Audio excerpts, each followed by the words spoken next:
हरे कृष्णा। मेरा नाम दर्शन मकवाना है और मैं एक एजुकेटर एंड मेंटर हूँ सोल सेवी में। आज के इस वीडियो में मैं आपको बताने वाला हूँ कि क्या भगवद गीता की हमारी लाइफ में कोई ज़रूरत है या नहीं है, या वो सिर्फ एक मंदिर में रख कर उसके ऊपर लाल कपड़ा ढक कर उसका दिया करना और उसके सामने हाथ जोड़कर उसका सम्मान करने के लिए ही बनी है।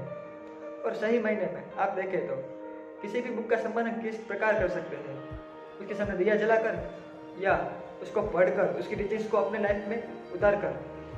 तो यहाँ मैं आपको यही बताने वाला हूँ कि भगवद गीता पढ़ने से हमारी लाइफ में क्या क्या चेंजेस आएंगे और क्या ज़रूरत है भगवद गीता की, और नहीं पढ़ेंगे तो क्या क्या हो जाएगा। भगवद गीता का उद्देश्य है कि मानव जात को भौतिक अस्तित्व के अज्ञान से मुक्त करना। जैसे कि अर्जुन भौतिक अस्तित्व के अज्ञान के कारण कुरुक्षेत्र का युद्ध लड़ने में मुश्किल का अनुभव कर रहा था, तो वैसे ही हमारी लाइफ में भी कई सारी मुश्किलें आती है, विपत्तियाँ आती है।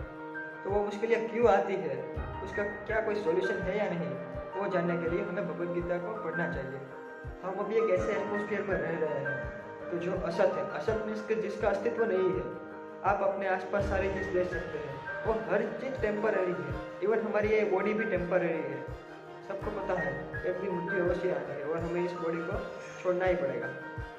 और हम लोग इस असत में रहने के लिए कंफर्टेबल नहीं है। इसे हम एक उदाहरण की मदद से समझने का प्रयास करते हैं। जैसे कोई मछली को हम पानी में से बाहर निकाल लें और उसे सब लग्जरी से दे, जैसे कि लग्जरियस हाउस, लग्जरियस फूड और पैसा, ये सब दे दे, तो क्या वो खुश रह पाएगी?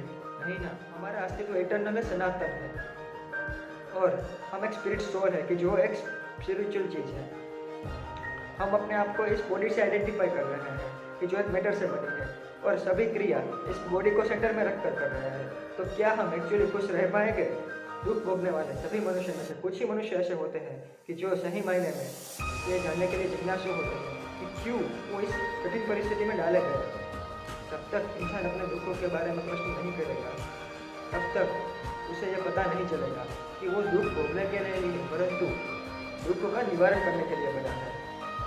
जो मनुष्य ऐसे प्रश्न पूछने की शुरुआत करता है कि ये दुख क्यों आ रहा है, मृत्यु के बाद हम कहाँ जाएंगे, और ये दुख और मृत्यु हम कुछ भी नहीं चाहते फिर भी ये क्यों आ रहा है, जो व्यक्ति ऐसे प्रश्न पूछता है वही इस भगवद गीता को समझने के लिए क्वालिफाई है, और उस व्यक्ति का भगवान के प्रति समर्पण और आदर होना आवश्यक है। जो व्यक्ति इस प्रकार के प्रश्न पूछता है कि क्यों ये दुख आ रहे हैं, क्या ऐसी लाइफ की कोई पॉसिबिलिटी है कि मैं सदा खुश रहूं, एक क्षण भी दुखी न हो और मेरी मृत्यु भी ना हो? अगर हाँ, तो इस लाइफ को प्राप्त करने के लिए क्या चीज़ करनी पड़ेगी, और क्या हम वो चीज़ कर रहे हैं या नहीं कर रहे हैं? मैं आपसे अब 4 ऐसी एक्टिविटीज़ के बारे में बात करने वाला हूँ कि जो मनुष्य भी करते हैं और प्राणी भी करते हैं। जैसा कि पहली चीज़, स्लीपिंग मीन्स सोना, ईटिंग मीन्स खाना, मीटिंग मीन्स सेक्स लाइफ, और डिफेंडिंग मीन्स के आत्मरक्षण करना। ये 4 चीज़ें प्राणी भी करते हैं और मनुष्य भी करते हैं। सिर्फ मनुष्य अपनी बुद्धि के हिसाब से इसे ज़्यादा सोफिस्टिकेटेड वे में करने का प्रयास करते हैं।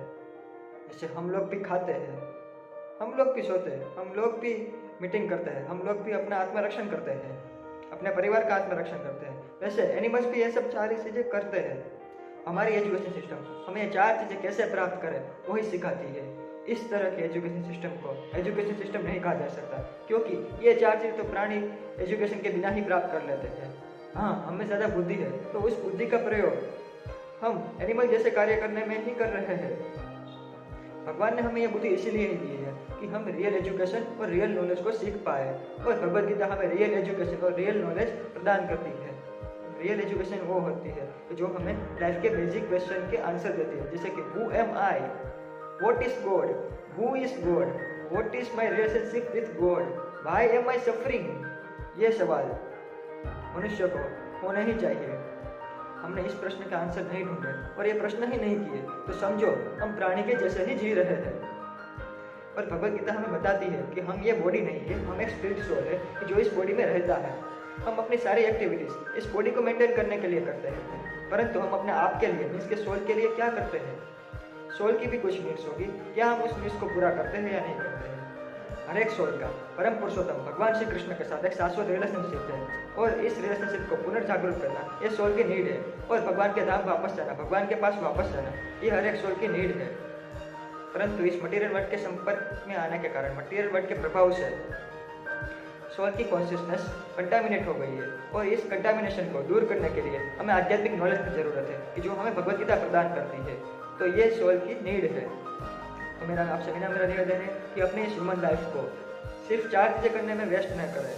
जैसे मैंने पहले बताया था, ईटिंग, मीटिंग, स्लीपिंग और डिफेंसिंग। अपनी लाइफ के बारे में कुछ प्रश्न पूछना शुरू कीजिए और उसके आंसर भगवत गीता में ढूंढने का प्रयास कीजिए। और भगवत गीता को समझने के लिए एक बोनाफाइड ऑथोरिटी, मीन्स के बोनाफाइड स्पिरिचुअल मास्टर, जिसे हम गुरु कहते हैं, कि जो ऑथोराइज्ड है, उसे ढूंढने का प्रयास कीजिए और उसके पास से भगवत गीता के नॉलेज को ग्रहण करने का प्रयास कीजिए। Thank you very much for watching this video and please subscribe our channel.